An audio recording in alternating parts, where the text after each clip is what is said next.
Walk into Walmart next week. Look closer at the gaps. Those empty hooks aren't a truck running late. Some of these products are never coming back. I spent years watching supply lines get cut. You learn to read a thinning shelf like a warning shot.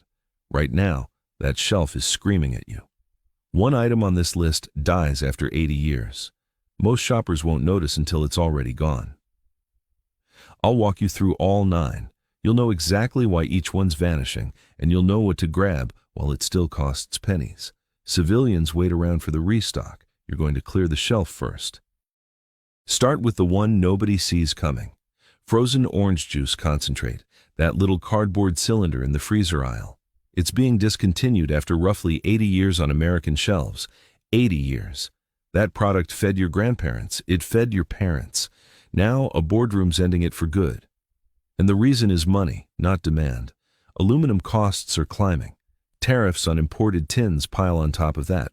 The container's getting too expensive for the juice inside it, so they kill the line instead of restocking it. Here's why a veteran cares about a can of juice. It's got nothing to do with flavor. It's the vitamin C. Your body doesn't store it. You burn through your supply every single day. Run empty for a few weeks to a couple of months, and scurvy sets in. That's not a myth from old sailing ships. That's your own chemistry. Your gums start to bleed. Old wounds crack back open. Your body can't build the tissue that holds you together. You get weak. You get slow. You get stupid. And in a crisis, slow and stupid gets you killed. Now look at what most people buy instead. They grab the ready-to-drink cartons. The big plastic jugs in the cooler. Those spoil within days of opening. They demand constant refrigeration, kill the power, and they turn sour by the weekend. You've poured that money straight down the drain. The concentrate's the exact opposite. It's frozen solid. It's compact. One small can makes most of a pitcher when you add water. You ration it across dozens of servings. You control the water. You control the dose. That's what a supply is supposed to do. It stretches. Think about everything that one little can does for you. It's vitamin C insurance against the deficiency that wrecks your body. It's a morale lift when every other thing you eat comes out of a can. It's fast sugar and calories your body turns into energy right away. And in a barter situation, something sweet trades hard, especially if there are kids in the picture. That's 4 jobs from a single product that's about to disappear. Civilians see juice. You see a shelf-stable vitamin source walking out the door for the last time. Here's the part that most people miss completely. Not every empty shelf is the same kind of empty. The egg shortage came and went. The romaine ran short, then came back. The cauliflower thinned out, then returned. Those are crop problems, and crops recover. But this isn't a crop problem. This is a company killing a product line on purpose. That's a completely different animal, and it's permanent. Learn to tell those two apart on the shelf, because one you can wait out and the other you can't. And here's the part that separates you from the crowd. The trap is thinking, you can just grab it later. You can't. Once that last production run ships out, that's the end of it forever. There's no restock. There's no next season. So while it's still sitting there for a couple of dollars, that's your window, and it's closing. The people who understand this clear it out quietly and say nothing. Everyone else finds out the day the freezer case has a shiny new label right where the concentrate used to sit. Don't be standing there reading that label. Be the one who already has a shelf of it at home. I've put together a full guide on building a food reserve that outlives a crisis, linked at the top of the description to keep offline. Move over to the canned aisle. Great value canned chicken, canned tuna, canned beans. The plain store brand stuff you scroll right past every trip. It's priced from about $1 to under $3 a can. This is the backbone of any real reserve, and it's far more exposed than you'd ever guess. The threat here isn't the food inside. It's the can itself. That steel and tin gets imported, so when tariffs hit imported metal, the cost of the container jumps, and the reporting's already flagged exactly who pays for that. The shoppers who lean hardest on canned goods take the hit first. The cheap protein either gets more expensive or it quietly thins out on the shelf and doesn't come back. You won't get an announcement. You'll just notice one day that the stack's smaller and the price is higher. Understand what a sealed can actually is, because it's a small miracle you take for granted. It's a complete meal locked away from air, light, and moisture. That's the same principle that fed armies for over a century. Canned rations kept soldiers fed when nothing fresh could survive the trip to the front. The science is dead simple. No oxygen means no spoilage. A sealed can of protein sits stable for years, not weeks. It doesn't need you to do anything. It just waits. The military takes this even further, and it's worth stealing their thinking. They don't buy food for this week. They pre-position war reserve stocks and hold them ready for years. Their rations are built to stay good for 3 years at 80 degrees.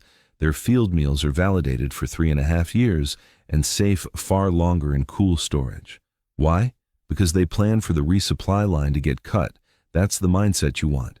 You're not shopping for dinner. You're building a reserve that survives the day the trucks stop.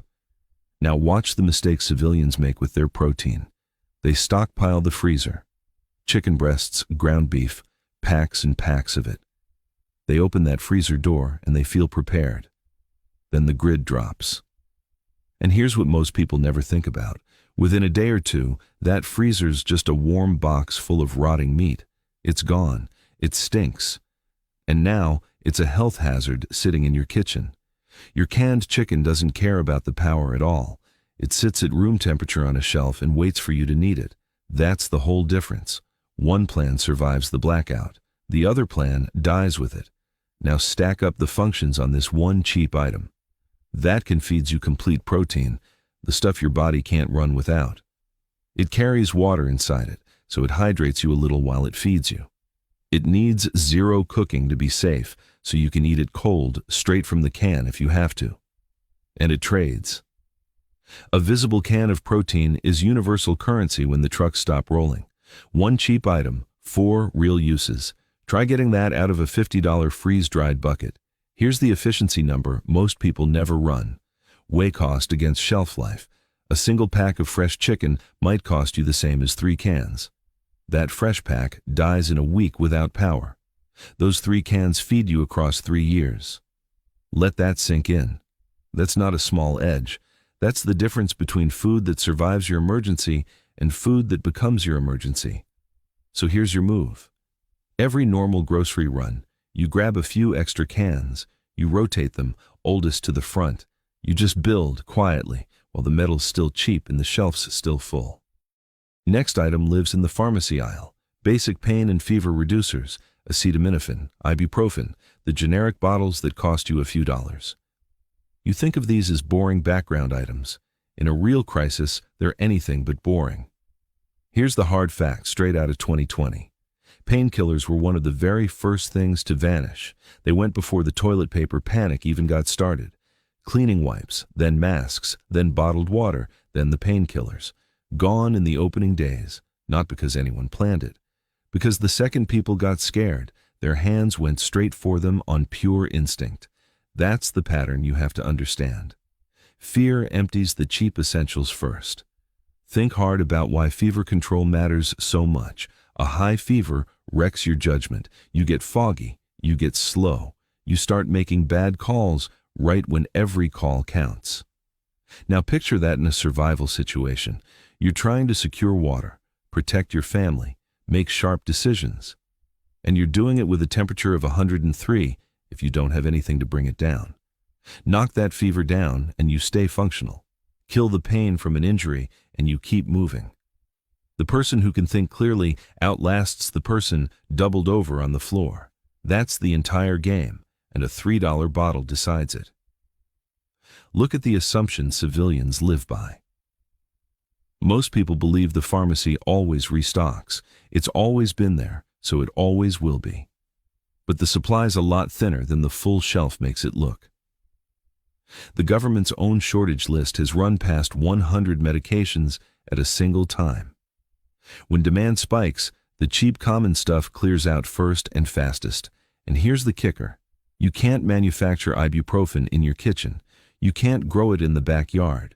You either already have it or you're begging a neighbor for it. There's no in between. Now think about the numbers for your own household. One bottle isn't a plan. You've got a family. Everybody in that house gets sick at the same time when something goes around. So you stock enough for each person for weeks, not days. Keep both kinds on hand because they do different jobs. One brings down fever and eases pain. The other fights inflammation from a sprain or a swollen joint. Between them, you've covered most of what a body throws at you in a bad stretch, and you've done it for the price of a couple of takeout meals. Count what these plain bottles actually do for you. They drop a dangerous fever. They kill pain, so an injury doesn't take you out of the fight. They cut the inflammation from a strain, so you can still use that ankle. And they help you sleep through real discomfort, which keeps you sharp for the day ahead. 4 critical jobs, a few dollars, and a shelf life of years when you store them right. So store them right. Cool, dark, dry. Not the steamy bathroom cabinet where heat and moisture kill them early. Rotate them the way the military rotates rations. Oldest used first, newest to the back. Now stop and pull back for a second, because the pattern here matters more than any one item. Look at the exact order things vanished in 2020. Cleaning wipes went first, then face masks, then bottled water, then the painkillers. Toilet paper sales spiked around 845%. Hand sanitizer jumped near 600%. Nobody rang a bell. Nobody sent a warning. The shelf just emptied itself from the cheap essentials outward. That's the sequence. You've now seen it play out once, and you're about to watch it happen all over again. This next one sounds way too simple to matter. Oral rehydration salts. Electrolyte packets, Pedialyte and all the generic versions. A box cost you a few dollars, and it might be the single most important thing on this entire list. Start with what's happening in the hospitals right now. The medical version of this, IV saline, is in a real national shortage. Sodium chloride at 0.9%, it's sitting on the federal shortage list, and it's one of the most dangerous shortages there is, because so many other treatments ride on top of it. Think about what that means for you.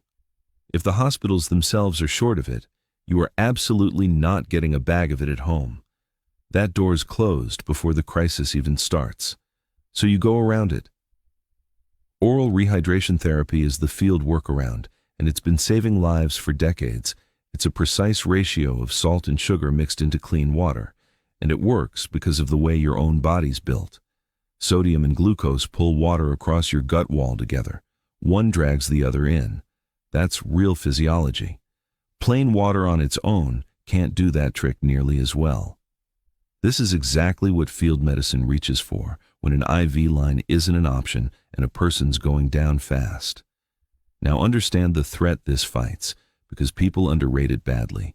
Dehydration is one of the fastest killers in any collapse. It's not the dramatic stuff you picture. It's a simple stomach bug, contaminated water, a bad meal. It hits, and you start losing fluid faster than you can put it back, and you can go from fine to critical in a matter of days. The World Health Organization credits this simple salt and sugar mix with saving a staggering number of lives from that exact thing. It's not a supplement.